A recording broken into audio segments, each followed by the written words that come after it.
Greg Jennings is a tough guy. Fox Sports analyst, decades, Super Bowls, Pro Bowls, first things first today. So it's interesting. I could be a cynic on the Packers and say they've beaten the Bears, the Rams, and they were getting pushed around by the Dolphins before Tua had reportedly a concussion.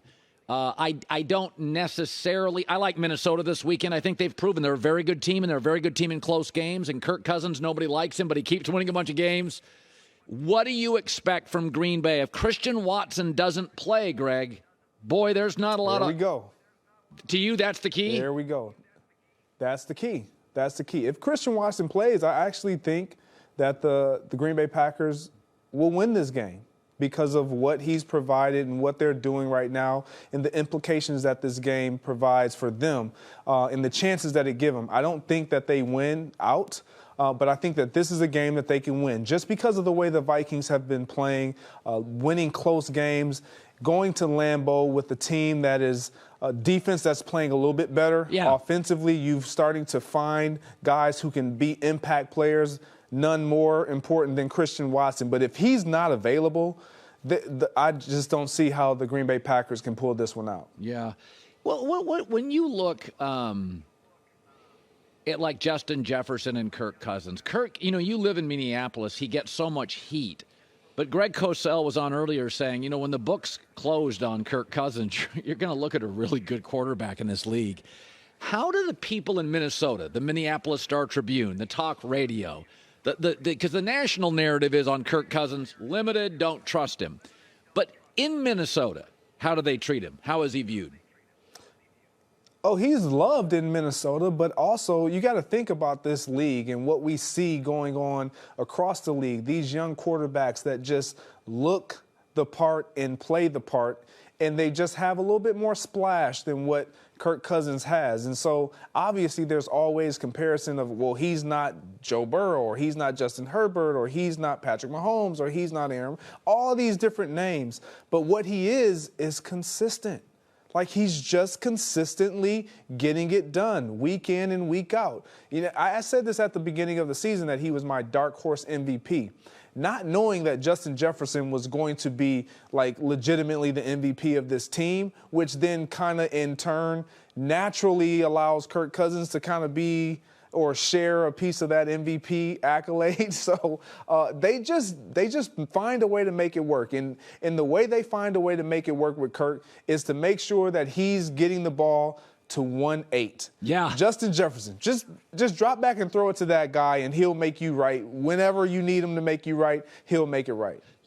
I had Nick Wright on. You're going to be on with Nick today on First Things First after our show. And I said, this concussion discussion is more nuanced than people think. You can, like a prime example for Tua. Okay, so Tua's struggled in big games, and now he's not available. And they've already tried to move off him twice. So I'm thinking Tua's thinking to himself, I want to get out there. This is my career. This organization's already tried to move off me. And they're going to keep him out this week. He's been ruled out. That's appropriate. But sometimes we forget how hard a player fights to get on the field. You guys get one or two cracks at this, and if an organization passes on you at quarterback, you're not getting another shot. And where are you with Tua and playing? I don't want him to play this week. Could I make an argument even if they go to the playoffs, Greg? You just don't let him play the rest of the year. As a former pro athlete, where are you on this? I think he shouldn't play. I don't believe he should play at all the rest of the year, even if they make the playoffs, which I do believe that they will make the playoffs.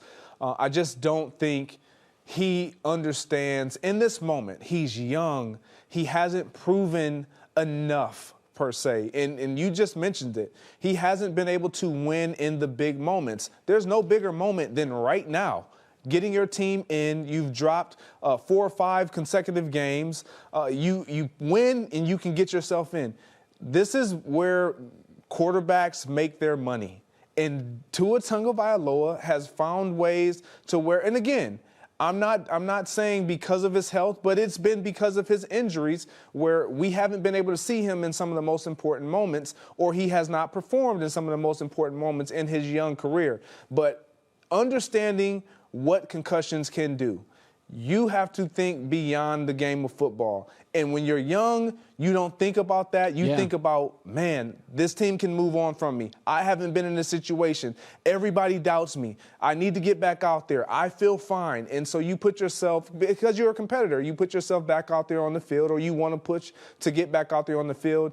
And a lot of the times, it's probably not for the better. So you had a stable career, like Green Bay and Minnesota are stable franchises. You briefly played in Miami, which was a little bit of a circus. And so I've always, right, that disappear into the, wish there wasn't YouTube and nobody would know about it. But I defend players and quarterbacks who have to overcome stuff. And I've always defended Derek Carr because this is his 6th coach. It's been a circus. The division's tough. He goes up against Mahomes twice a year, now Herbert. And you did have 1 year in Miami, and I guess maybe I always compare it to like dysfunctional families. When you're in an organization, when you went to Miami, did it affect you for the first time in your career, being around chaos, even at practice? Yeah, Colin, I'm sitting here at this desk. I retired. Like, I mean, when we listen to LeBron James talk about, as long as I can keep my mind engaged, and I physically, I'm going to put myself through whatever I need to, if my mind stays engaged and intact. When you're losing, when you're in a situation where it's chaotic and there's no successful ending in sight, like you don't see the vision, the plan, the strategy of how we're going to execute getting ourselves better or improving this roster, like you start to question, should I keep doing this? Should I keep putting myself through this? That's what players go through. Like Derek Carr, like he's been dealt a tough hand. But one thing about the National Football League, they have never cared about the hand that you are dealt. Yeah. They only care about what you can provide, regardless of the hand you're dealt. Like that's why I go to bat for players who hold out, who are trying to get their money, who are thinking of themselves, because there has not been one time that I can think of, or you could probably think of, where an organization thinks of the player over the organization and how they can improve, or how they can hold on to a player just because he's been a great guy. Yeah. It doesn't happen. It just doesn't happen. Yeah. All right, finally, I like Jerry Jeudy coming out and defending Russell Wilson. Now, I do think bad O-line, running backs got hurt, coach is overwhelmed is a big chunk of it. How much do you put on Russell's washed? Do you believe that? This year, he's definitely been washed. He's definitely been washed this year. I think, and I know there's been talk about Sean Payton. That's who, for me, when I look at Russell Wilson, if there is a coach that he would listen to, that he would lean into, that would have his ear from jump, a mastermind offensively. He's dealt with the shorter quarterbacks than Drew Brees. We saw what he was able to do and accomplish with Drew Brees.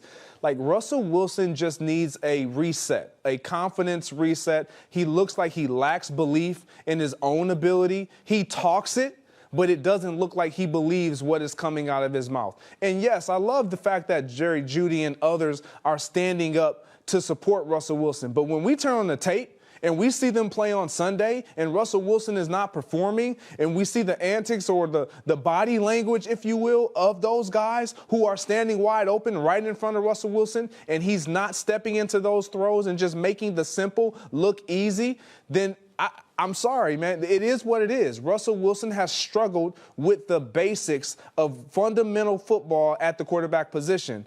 It's looked different. It is different, and I think Sean Payton or some coach that has a history of winning with quarterbacks can change that and help him and fix what we've seen this year and make him be the Russell Wilson, or turn him hopefully into the Russell Wilson that we've seen over the last few years in Seattle.